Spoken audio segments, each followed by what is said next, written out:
Assalamualaikum warahmatullahi wabarakatuh. Semoga kita dalam keadaan sehat walafiat serta mendapatkan perlindungan oleh Allah Subhanahu wa taala. Baiklah, pelajaran PBB kita hari ini masih tentang bulan Ramadan, tapi kita akan membahas aspek-aspek dalam bulan Ramadan berupa syarat wajib, rukun, dan hal-hal yang berkaitan dalam bulan Ramadan. Sebelum memasuki pelajaran lanjut, mari kita berdoa bersama-sama. أعوذ بالله من الشيطان الرجيم بسم الله الرحمن الرحيم ربي زدني علما وارزقني فهما والحمد لله رب العالمين. Baiklah, kita memasuki apa itu puasa. Berpuasa yang baik harus memahami dan mengikuti ketentuan-ketentuannya. Puasa dalam bahasa Arab disebut shaum atau siyam. Artinya menahan diri dari segala sesuatu seperti menahan makan, minum, nafsu, dan menahan berbicara yang tidak baik. Jadi asal kata dari puasa itu dari bahasa Arab yaitu shaum atau siyam yang berarti menahan diri, yakni dari segala sesuatu. Baik berupa menahan diri dari makanan, minuman, nafsu, serta bicara yang tidak baik. Menahan diri dari berbicara yang tidak bermanfaat. Sedangkan puasa menurut ajaran agama Islam artinya menahan diri dari hal-hal yang membatalkannya sejak terbit fajar sampai terbenam matahari dengan niat dan beberapa syarat. Apabila ketentuan-ketentuan tersebut dapat dipenuhi, puasa seseorang dapat memberi manfaat dan pasti memperoleh predikat takwa.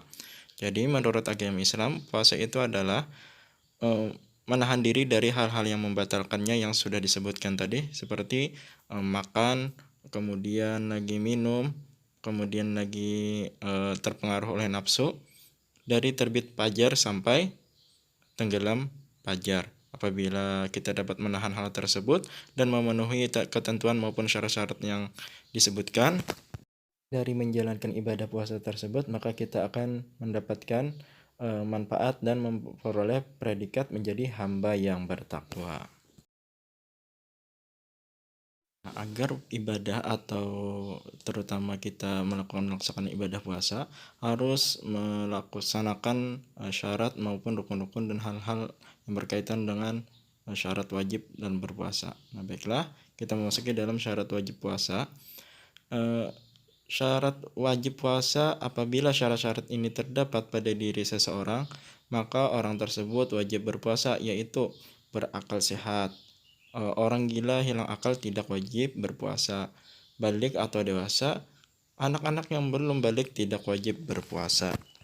Kita sebagai umat Islam sudah diwajibkan untuk berpuasa, tetapi kapan kita sudah dikategorikan sebagai orang yang wajib berpuasa, yaitu ketika kita sudah berakal sehat dan kemudian berbalik atau dewasa atau dah mukallaf, yakni sampai umurnya.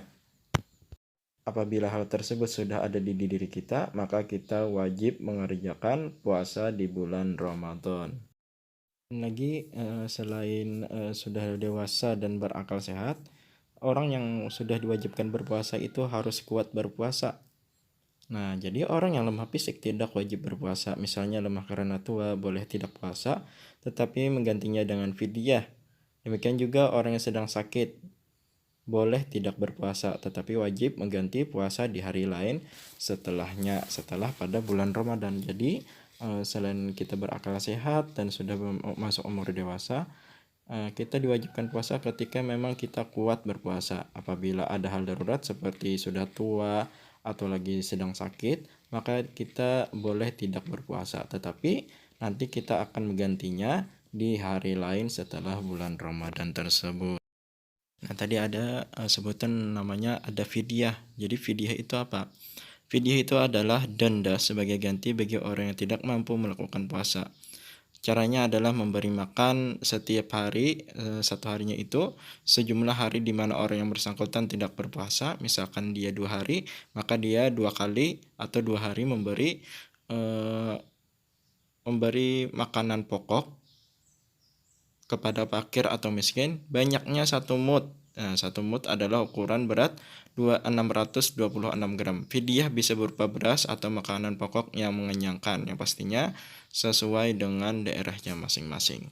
Apabila kita beras, maka beras kita. Jadi sehari itu kita memberikan 1 mud. 1 hari tidak berpuasa, maka dendanya adalah 1 mud, yakni 626 gram. Kemudian selain syarat wajib, ada syarat sah puasanya. Jadi kita akan memasuki kategori sah apabila kita memenuhi syarat-syarat tertentu. Nah, artinya apabila syarat ini terdapat pada seseorang, maka puasanya sah atau diterima. Yang pertama, yang pastinya orangnya Islam. Orang yang tidak beragama Islam tidak sah berpuasa pada bulan Ramadan. Kemudian tadi berakal. Orang yang tidak berakal atau gila, orang yang dalam keadaan mabuk tidak sah berpuasa. Misalkan dia ketika dia berpuasa tahu-taunya dia hilang ingatan.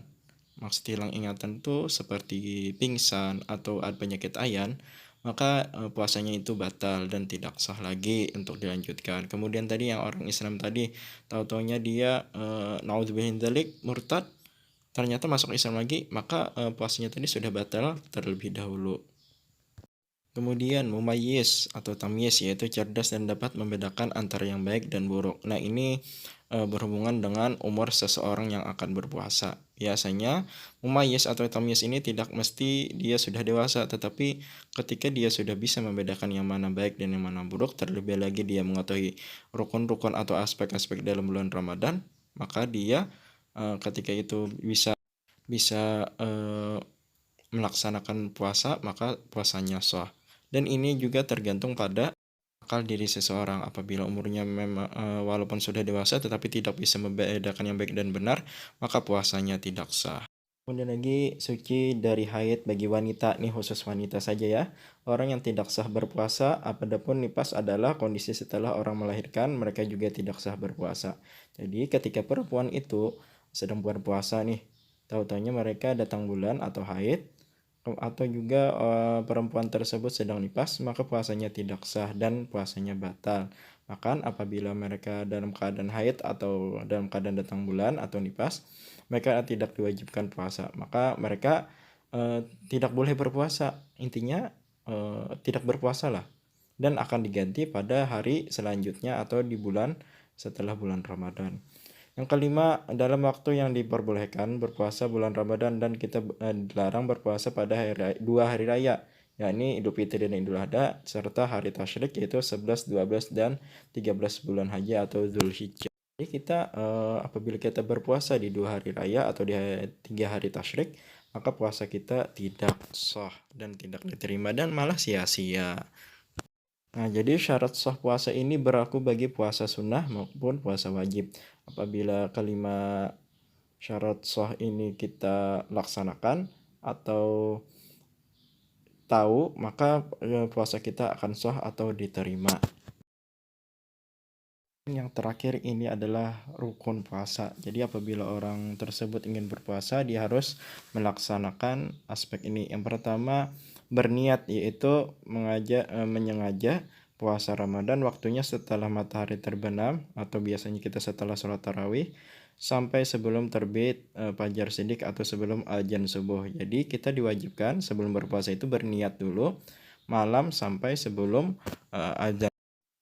Kedua, menahan diri dari segala sesuatu yang membatalkan puasa, mulai dari terbit fajar shiddiq sampai terbenam matahari. Dari azan subuh sampai maghrib, kita dilarang melaksanakan hal-hal yang membatalkan puasa. Nah, apabila kedua aspek ini, rukun puasa ini dilaksanakan, maka puasa kita sudah sah atau kewajiban kita sudah gugur atau sudah kita laksanakan. Nah, mungkin sampai di sini saja pelajaran kita hari ini. Kesimpulannya adalah bahwasanya dalam melaksanakan ibadah itu ada syarat dan ketentuan khusus agar puasa kita diterima. Yang pertama tadi kita adalah ada yang namanya syarat wajib. Jadi kita diwajibkan berpuasa ketika apa?